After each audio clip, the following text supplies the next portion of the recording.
বন্ধুরা, আজকে আমার বাড়িতে অতিথি এসছে। ব্ল্যাক গেঞ্জি পরে কানাডা থেকে। সামনে যে হাত ধরে দাঁড়িয়েছে ইনি আমেরিকান, বাংলাও জানে। এনার বাংলাদেশেও বাড়ি আছে। এই যে সাদা জামা দিয়ে চলে গেল গোয়া।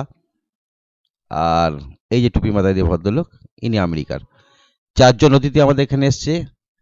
এটা হচ্ছে আমরা গর্ব করে বলতে পারি আমাদের ভারতবর্ষের সাউন্ড সিস্টেম বাংলা এবং আরসিএফ, এবং আমরা যে ডিজে গানগুলো, বেসের গানগুলো তৈরি করি, সেই বেস নিয়ে এরা রিসার্চ করতে এসছে। আর আমাকে নিয়ে চিত্র করবে। আমেরিকান থেকে এসে দেখতে পাচ্ছেন এরা, আজকে ঢুকলো এইমাত্র। তো আমি পূর্ব মেদিনীপুরে যাচ্ছি ইংরেজি 4 তারিখ। আজ 1 তারিখ, যে খেজুরি নিমতলা যে আরসিপির কম্পিটিশনটা আছে, ওটা দেখতে যাব এবং ওটা নিয়ে কিছু ভিডিও বানাবো। আর ওখানে সবার সাথে পরিচিত হবে।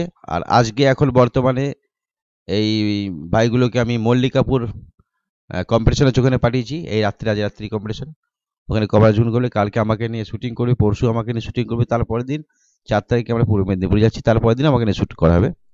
এর ভিতরে আমাদের এই মাইক জগৎটাকে নিয়ে এরা একটু ভিডিও করতে চায়, কালচারটা দেখতে চাই আমাদের এখানকার। অ্যাকচুয়ালি বলতে গেলে এরা বড় বড় ব্যক্তি যারা বিভিন্ন জায়গার মাইক সেটগুলো কভার করতে পারে। এদের মুখে যেটা শুনলাম, আমাদের পশ্চিমবাংলায় বাংলা বক্স আরসিএফ হচ্ছে কিন্তু বিশ্ববিখ্যাত। এটা আমরা গর্ব করে বলতে পারি। আর এটার জন্য তো এসছে। দ্বিতীয় কথা, আমাকে নিয়ে এরা কভারেজ করবে। মানে যারা বড় বড় ইউটিউবার আছে তাদের নিয়ে করে, অ্যালবাম চিত্র করে, ডিজে ম্যান আছে, সেটাও করবে, পাশাপাশি এই দুটোও করবে। তা আমরা গর্ব করে বলতেই পারি যে আমাদের বাংলা অনেকখানি এগিয়ে আছে মাইক সাউন্ড জগতের দিক থেকে। বাংলা বক্স এবং আরসিএফ দুটোকেই এরা পছন্দ করে, দুটো নিয়েই কভারেজ করবে। তা আমি পূর্ব মেদিনীপুরে আসছি 4 তারিখে, আপনাদের সঙ্গে দেখা হবে এদেরকে নিয়ে শ্যুট করতে। ভালো থাকবে, দেখতে হবে খবর স্টার। যারা আসতে চান দেখা করবেন, খেজুরি নিমতলা।